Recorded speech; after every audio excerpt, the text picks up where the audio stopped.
کر اس سے ان کی مشابہت کرنا.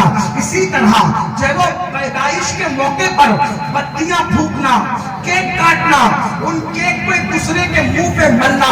آپ بتاؤ اسلام کا اس سے کیا تعلق ہے میرے بھائی؟ اللہ اکبر.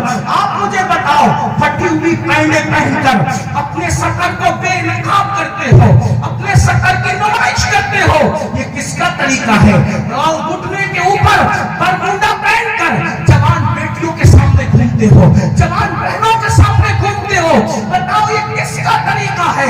اللہ اکبر. کانوں میں ایئر فون لگا کر کفری اشعار پہ مشتمل جو گانے سنتے ہو, یہ کس کا طریقہ ہے؟ نشے اور شراب کو پروموٹ کرتے ہو, یہ کس کا طریقہ ہے؟ نادان انسان اتنا بڑا محدث اسلام کی ایک چیز کو حقیر سمجھنے سے اور عیسائیوں کی ایک چیز کو اچھا سمجھنے سے اس کا ایمان چھین لیا گیا. ہم نے تو پوری زندگی یہودی, عیسائی اور مشرکین کے طریقے پہ کر دی ہے. کھانا کھائے تو مشرکین کا طریقہ, شادی بیاہ کرے تو مشرکین کا طریقہ. بولو کیا حال ہوگا؟ زبان میں کلمہ جاری ہوگا یا نہیں, اس کی فکر کون کرے؟ یاد رکھنا آخر موت تو جو بات کرنے چلا تھا وہ یہ کہ کفن چور نے بزرگ کے ہاتھ میں توبہ کی. انہوں نے پوچھا بیٹا بتا تو نے کتنی قبروں میں چہرہ قبلے کی طرف دیکھا اور کتنی قبروں میں چہرہ قبلے سے پھرا دیکھا؟ تو وہ نوجوان کہتا اللہ کی قسم حضرت توبہ کر چکا ہوں, میں نے 100 قبریں کھولی تو 99 لوگوں کا چہرہ قبلے سے پھرا رہتا تھا اور 100 میں ایک ہی بندہ ہوتا جس کا چہرہ قبلے کی طرف ہوتا تھا. ایک ہی بندہ. اپنے بارے میں جو القابات تراش لو, خراش لو, جو چاہو بن جاؤ, یہ حقائق مسلمانوں. اس بزرگ نے اپنے استاد کو خط لکھا, حضرت یہ کفن چور نے میرے حق میں توبہ کی ہے اور وہ کہہ رہا ہے کہ میں نے 100 قبریں کھولی تو 99 لوگوں کے چہرے قبلے سے پھرے دیکھے. ایک ہی بندے کا چہرہ 100 میں ایک قبلے کی طرف چہرہ دیکھا. حضرت یہ بتائیے کہ قبر میں لوگوں کے چہرے قبلے سے کیوں پھر جاتے ہیں, قبلوں سے کیوں ہٹ جاتے ہیں؟ تو وہ ان کے استاد جواب دیتے بیٹا جو دنیا میں سن لے, جو دنیا میں اگر اپنی آخرت سے محبت ہے تو سن لے, سب کچھ دنیا نہیں ہے. وہ بزرگ فرماتے بیٹا جو دنیا میں رسول اللہ کی سنتوں سے منہ پھیر لیتے ہیں, بیٹا جو دنیا میں رسول اللہ کی سنتوں سے منہ پھیر لیتے ہیں, جب ان کو قبر میں رکھا جاتا ہے تو اللہ ان کے منہ قبلے سے پھیر دیتا ہے. میری قوم کے جوانوں, ذکر اہل بیت سننے کے لیے آنے والوں, بتاؤ اگر سنت چھوڑ دی, توجہ, سنت چھوڑ دی تو منہ قبلے کی طرف قبروں میں نہیں رہے گا. اگر سنتیں چھوڑ دی تو منہ قبر میں قبلے کی طرف نہیں رہے گا. ہم نے تو فرائض بھی چھوڑ دیے, ہم نے تو واجبات بھی چھوڑ دیے, قبر میں ہمارا حال کیا ہوگا؟ بڑی معذرت کے ساتھ میرے بھائی, جگہ جی لگانے کی دنیا نہیں ہے, یہ عبرت کی جا ہے, تماشا نہیں ہے. زمین کھا گئی, آسمان کیسے کیسے, ہم بھی ایک دن مر جائیں گے, لیکن یاد رکھنا اللہ کو راضی کیا قبر میں چین سے سوئیں گے, اور اللہ کو راضی نہ کر سکے تو پھر کتے سے بدترین زندگی آخرت کی ہوگی. اللہ اکبر. کتے بلی تو مٹی بن جائیں گے, عذاب الہی میں گرفتار ہو جاؤ گے. اس لیے آج توبہ کرو, امام حسین کی محفل میں توبہ کرو, عہد کرو, ہم بدل کر جائیں گے, تبدیل ہو کے جائیں گے.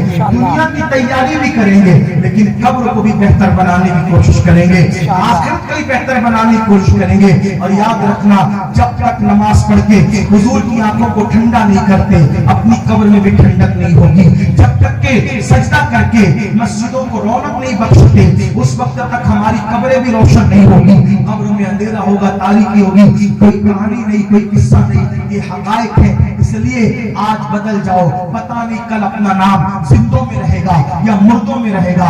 آج توبہ کرو, ابھی توبہ کرو, ابھی بدلو, اپنی زندگی میں انقلاب پیدا کرو. اللہ سب سے پہلے مجھے آپ سب کو تبدیل ہونے کی توفیق عطا فرمائے. گفتگو کے درمیان اگر کوئی غلطی ہو تو اللہ پاک معاف فرمائے. استغفر اللہ ربی من کل ذنب واتوب الیہ وما علینا الا البلاغ. السلام علیکم ورحمۃ اللہ. محمد مادن الجود والکرم وآلہ وصحبہ وبارک وسلم.